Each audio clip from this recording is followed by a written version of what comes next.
নমস্কার, আমি অর্ণব। 2016 এসএসসি মামলায় চাকরিহারা একজন যোগ্য শিক্ষাকর্মী। তো আজকে যে জিনিসটি নিয়ে বলবো, এইটা বললে হয়তো অনেকগুলো জিনিস ক্লিয়ার হয়ে যাবে, যে কেন নোটিফিকেশান আসেনি নন টিচিংদের বা কেন দেরি হচ্ছে, সেই জিনিসগুলো ক্লিয়ার হয়ে যাবে। তো দেখুন, 17 তারিখে যে এমএ ফাইল, সেটা নিয়ে আজকে আমি বলবো। 17 তারিখের এমএ ফাইল যেটা করা হয়েছিল, সেটা বোর্ড করেছিল। বোর্ড এমএ ফাইলের মাধ্যমে লিখেছিল যে যাতে এই সুপ্রিম কোর্টের রায়টি তারা মেনে নিয়েছে এবং তারা পরবর্তীকালে যে নিয়োগ প্রক্রিয়া করবে বা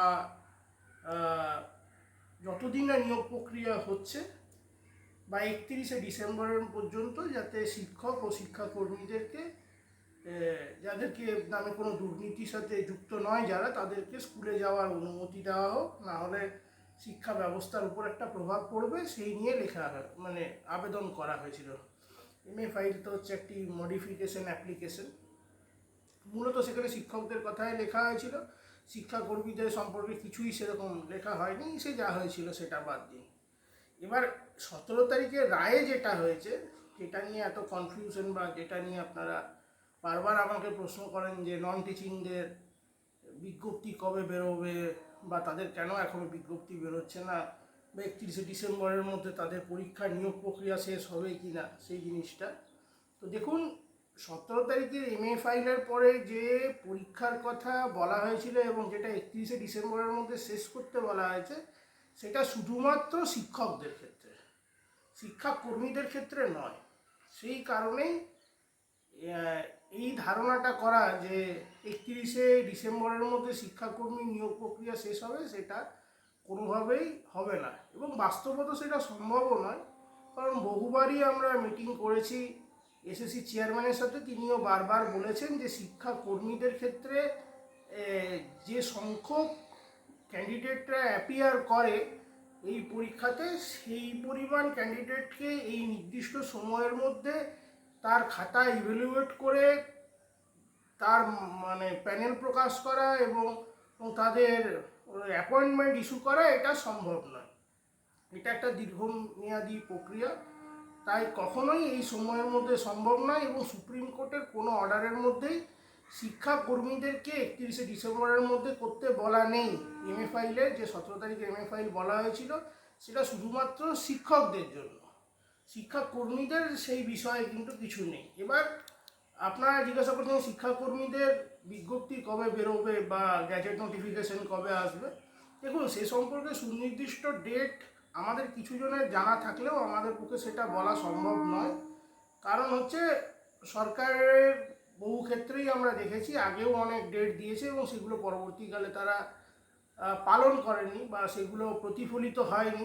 সেই জন্য আমরা বলতে পারবো না। তবে এইটুকু খবর আছে, তারা দ্রুতই এই গ্যাজেট নোটিফিকেশন প্রকাশ করবে। 17 তারিখের এমএ ফাইলের মাধ্যমে এই যে শিক্ষকরা স্কুলে যেতে পারলো, এখানে একটা অসুবিধা তৈরি হলো। এটা আমার মনে হয় রিভিউ পিটিশনে তার একটা প্রভাব পড়লেও পড়তে পারে। সেটা হচ্ছে যে শিক্ষকরা যখন জয়েন করলো এই এমএ ফাইলের মাধ্যমে, তখন কী হলো না, তারাও হয়তো এই আগের রায়দানটাকে মেনে নিল, এরকম একটা প্রতিফলন যেন রিভিউ পিটিশনে পড়তে পারে। রিভিউ পিটিশন যদি ওপেন কোর্টে হেয়ারিংয়ে যায়, সেক্ষেত্রে এরকম একটা যুক্তি উঠতে পারে। যদিও সেটা কতটা প্রভাব ফেলবে সেটা আমি বলতে পারবো না, তবে এরকম একটা যুক্তি তোলার সম্ভাবনা রয়েছে। তবে 17 তারিখে এমএ ফাইলের সাথে সরাসরি যেহেতু শিক্ষকরা যুক্ত ছিল না, যেহেতু একটি প্রতিষ্ঠান, যেটা 12 নম্বরের পার্টে আমরা বলছি, সেই তারা যেহেতু একটি এই অংশ যেহেতু করেছিল, সেই জন্য শিক্ষকদের উপর ডাইরেক্ট এই প্রভাবটা ফেলা সম্ভব হবে না। কিন্তু শিক্ষাকর্মীদের এই 31শে ডিসেম্বরের মধ্যে নিয়োগ প্রক্রিয়া শেষ করে জয়েন করাবার এরকম কোনো ব্যাপার কিন্তু এই 17 তারিখের এমএ ফাইলের মধ্যে ছিল না। সেই জন্য সেই জিনিসটাকে যে আমরা অনেকেই বলছি যে 31শে ডিসেম্বরের মধ্যে শিক্ষাকর্মীদেরও পরীক্ষা প্রসেস কমপ্লিট করে নিয়োগ করতে হবে, তেমন কিন্তু ব্যাপারটা নয়। এই কনফিউশনটা থাকার কারণেই অনেকের মনে হচ্ছে এই দ্রুত কেন তারা বিজ্ঞপ্তি বার করছে না, বা 31শে মের মধ্যে কেন তারা বিজ্ঞপ্তি প্রকাশ করেনি, এই জিনিসগুলো যেহেতু তাদের কাছে লায়াবিলিটি নয়, যেটা সুপ্রিম কোর্টের অর্ডার বাইন্ডিং নয়, সেই জন্যই তারা এই জিনিসটা করেনি। এক্ষেত্রে নাহলে এতদিনে হয়তো তারা মানে কন্টেম্প কোর্ট করে আবার কোর্টে চলে যেত বিরোধী পক্ষ। সেটা যখন যায়নি, তার মানে এটা আপনাদের কাছে পরিষ্কার হওয়া উচিত যে এই জিনিসটা কোর্টের বাইন্ডিংয়ের মধ্যে পড়ে না। এবার কি হবে বা কিভাবে এই যে 17 তারিখে যে MA ফাইলের তার প্রভাব কতটা পড়বে সেটা তখনই প্রতিফলিত হবে যদি রিভিউ পিটিশন অ্যাকসেপ্ট হয় এবং এটা যদি ওপেন কোর্ট হিয়ারিংয়ে যায়। যদি সেটা না হয় তাহলে ওই 31শে ডিসেম্বর অবধি যোগ্য শিক্ষক এবং শিক্ষিকাদের স্কুলে যাওয়ায় এটাই 17 তারিখের MA ফাইলের মধ্যে থেকে পাওয়া গেছে, এর থেকে বেশি আর কিছুই পাওয়া যায়নি। এবং সেই MA ফাইলের মধ্যে দিয়ে মোটামুটি বোর্ড পরিষ্কার করে দিয়েছে যে তারা এই রায়দানটিকে মেনে নিয়েছে। এবার তারা শিক্ষাকর্মীদের জন্য রিভিউ ফাইল করবে বা করেছে সে ব্যাপারে আমার কাছে সঠিক তথ্য নেই।